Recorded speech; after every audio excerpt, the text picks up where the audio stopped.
तीनों कृषि कानून सरकार ने वापस ले लिए और इसके साथ ही दिल्ली की सीमाओं पर डटे किसान वापस अपने घरों को लौट गए हैं। लेकिन हरियाणा के यमुनानगर जिले के कांजनू गांव के किसान अभी भी आंदोलन कर रहे हैं। इन किसानों की मांग है कि गांव के बगल में जो मीट फैक्ट्री बन रही है इसका लाइसेंस सरकार तुरंत रद्द करे। किसानों ने बताया कि हरियाणा सरकार ने एक मीट फैक्ट्री को लाइसेंस दिया है और यह मीट फैक्ट्री उनके गांव के बगल में ही लग रही है। मीट फैक्ट्री क्योंकि उनकी धार्मिक भावनाओं के विपरीत है, उनकी इससे आस्थाएं आहत होंगी और इसलिए वह इस फैक्ट्री का विरोध कर रहे हैं। किसानों ने बताया कि खेत की ज़मीन फसल उगाने के लिए होती है, ना कि पशु और पक्षियों का वध करने के लिए इस ज़मीन का प्रयोग किया जाए। उन्होंने यह भी बताया कि यह फैक्ट्री यदि यहाँ लगती है तो इस वजह से यहाँ पर भारी प्रदूषण होगा, गंदगी और बदबू होगी, जिससे उनकी फसलें प्रभावित होंगी। और इतना ही नहीं, जो लोग जैविक और शुद्ध खेती कर रहे हैं उनकी फसलों को भी यहाँ का प्रदूषण खराब करेगा। तो इसलिए भी किसानों का विरोध लगातार जारी है। किसान शांतिपूर्वक आंदोलन कर रहे हैं, लेकिन जब उनकी बात को प्रशासन और सरकार ने नहीं सुना तो किसानों ने यमुनानगर के मिनी सेक्रेटेरिएट पर एक प्रदर्शन किया और इस प्रदर्शन के बाद डीसी और यमुनानगर प्रशासन ने किसानों को आश्वासन दिया कि एक कमेटी गठित की जाएगी और यह कमेटी रिव्यू करेगी कि मीट फैक्ट्री की जो शर्तें हैं, मीट फैक्ट्री की जो गाइडलाइन है, उसमें क्या प्रावधान किए जाएं कि किसानों को दिक्कत न आए। डीसी साहब ने जब मिले थे वहाँ उन्होंने उनके आदेश से कमेटी गठित करी गई और उस कमेटी में 7 आदमी हैं। वो इसके जो शर्तें हैं बूचड़खाने की वो जांच करेंगे और हमारी भावनाओं की भी कदर करेंगे। लेकिन किसानों ने साफ और स्पष्ट कर दिया कि वह किसी भी कीमत पर इस मीट फैक्ट्री को चलने नहीं देंगे। इसके लिए उन्हें चाहे जितना मर्जी आंदोलन करना पड़े। क्या भाई कमेटी कोई भी निर्णय ले, हम बूचड़खाना नहीं लगने देंगे, नहीं लगने देंगे। ये तो हमारी पहली मांग है। चाहे कमेटी हमारे पक्ष में देगी तो अच्छी बात है, विपक्ष में देगी तब भी हम ये बूचड़खाना नहीं लगने देंगे। आप सब लोग हमारे साथ। हालांकि प्रशासन के आश्वासन के बाद अब किसानों ने अपने आंदोलन को सांकेतिक करने का निर्णय लिया है। और धरना हमने कह दिया, धरना हमारा सांकेतिक चलेगा।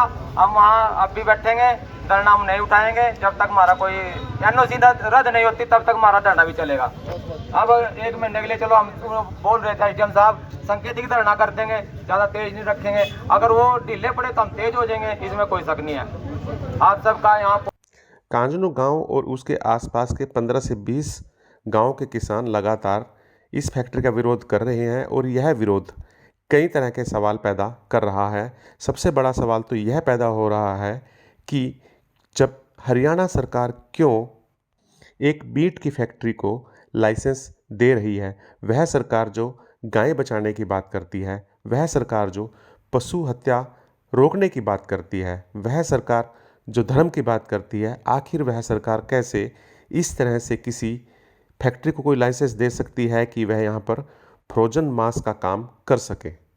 और यदि इस तरह का लाइसेंस दिया भी जाना था तो इसके लिए कोई ऐसी जगह चिन्हित होती जहाँ पर इस तरह का काम बिना किसी की धार्मिक सामाजिक भावनाओं को ठेस पहुँचाए बिना चल सकता। दूसरा सवाल यह भी पैदा हो रहा है कि जब गांव के लोग विरोध कर रहे हैं तो सरकार उनके विरोध को तवज्जो क्यों नहीं दे रही, क्यों गांव के लोगों की बात नहीं सुनी जा रही और लोगों को अपनी बात सुनाने के लिए, लोगों को अपनी बात मनाने के लिए यमुनानगर के मिनी सेक्रेटेरिएट तक आना पड़ा। इस पूरे प्रकरण में एक और बात सामने यह आ रही है कि राजनेता जो हर वक्त लोगों को, मतदाताओं को यह आश्वासन देते हैं कि वह हर वक्त उनके साथ खड़े हैं, लेकिन किसानों के इस आंदोलन में नेता आए तो ज़रूर, लेकिन कुछ समय के लिए वह आए, भाषण दिया और चले गए। किसी भी नेता ने किसानों के आंदोलन के साथ कंधे से कंधा मिलाकर उनकी बात को सत्ता के गलियारों तक पहुंचाने की कोशिश नहीं की। हद की बात तो यह है कि अभी हरियाणा विधानसभा का शीतकालीन सत्र शुरू होने वाला है, लेकिन अभी तक रादौर विधानसभा क्षेत्र जिसमें कि यह कांजनू गांव पड़ता है, वहाँ के विधायक, वहाँ के कांग्रेसी विधायक ने भी अभी तक इस बारे में ग्रामीणों को यह आश्वासन नहीं दिया कि उनकी इस मांग को वह सदन में उठाएंगे।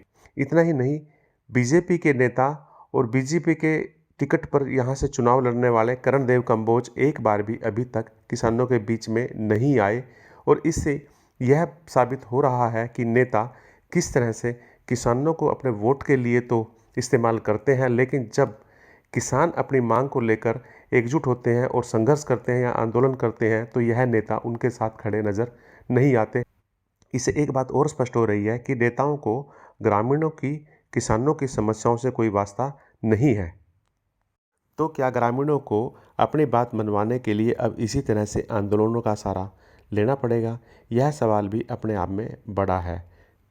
लोकतंत्र में विरोध के लिए एक जगह है, लेकिन ऐसा लग रहा है कि सत्ता अब किसानों के, ग्रामीणों के या विरोध को कोई तवज्जो नहीं दे रही है और एक तरफा निर्णय लिए जा रहे हैं और इस वजह से लोगों में, किसानों में भारी असंतोष फैला हुआ है।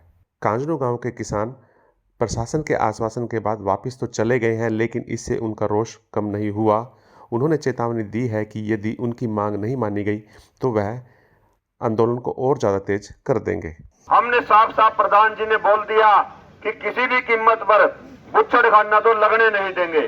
तो साथियों, झंडे में डंडा अपना मजबूत रखो और जब भी कॉल आए अपना पहुंच जाना। धरना वहां पर हमारा जारी रहेगा और विनती भी करेंगे सभी से, दूसरे गांव वाले साथियों से, गांव के साथियों से, इलाके के साथियों से, कि वो धरना आपके इलाके की शान को बचाने के लिए है, इस गंद से बचाने के लिए है। तो उस धरने पर अपनी हाजिरी जरूर लगवाया करो समय निकाल कर। और भाई सर्दी का समय, आज तो बिल्ले भी हैं, हम भी दिल्ली से बिल लेके हम भी अपना धरने पे लगातार हाजिरी लगवाते रहे करेंगे। तो सभी साथियों का बहुत बहुत धन्यवाद। हमारी समझ में यह बात नहीं आ रही कि क्यों नहीं सरकार या प्रशासन किसानों और फैक्ट्री संचालकों को बिठाकर इस विवाद का कोई तर्कसंगत हल निकालते। ग्रामीणों का यदि विरोध है तो ग्रामीणों की बात को सुना जाना चाहिए और मीट फैक्ट्री संचालक को भी चाहिए कि वह ग्रामीणों की शंकाओं और आशंकाओं का या तो निवारण करे या फिर अपनी इस फैक्ट्री को किसी दूसरी जगह पर शिफ्ट कर ले, क्योंकि इस तरह से गांव और उसके आसपास के अन्य गांव के लोगों को अपने विरोध में खड़ा कर कोई भी फैक्ट्री शायद ही चल पाएगी। और ऐसा भी नहीं है कि यह फैक्ट्री सिर्फ और सिर्फ इस गांव में ही चल सकती है, फैक्ट्री को किसी दूसरी जगह पर भी शिफ्ट किया जा सकता है। हरियाणा में बहुत सारी ऐसी जगहें हैं जहां पर मीट फैक्ट्री चल सकती है और उनका कोई विरोध भी नहीं करेगा, लेकिन संचालक और प्रशासन अपनी जिद पर क्यों अड़े हुए हैं, यह सवाल भी अपने आप में बड़ा है। बहरहाल इस पूरे मामले को लेकर किसान अभी भी सांकेतिक धरने पर डटे हुए हैं। प्रशासन ने एक कमेटी गठित की है। अब देखने वाली बात यह होगी कि यह कमेटी क्या निर्णय लेती है और इस निर्णय को किसान किस अंदाज में लेते हैं। तब तक गतिरोध बरकरार रहेगा और इसके साथ साथ ग्रामीणों का रोष भी।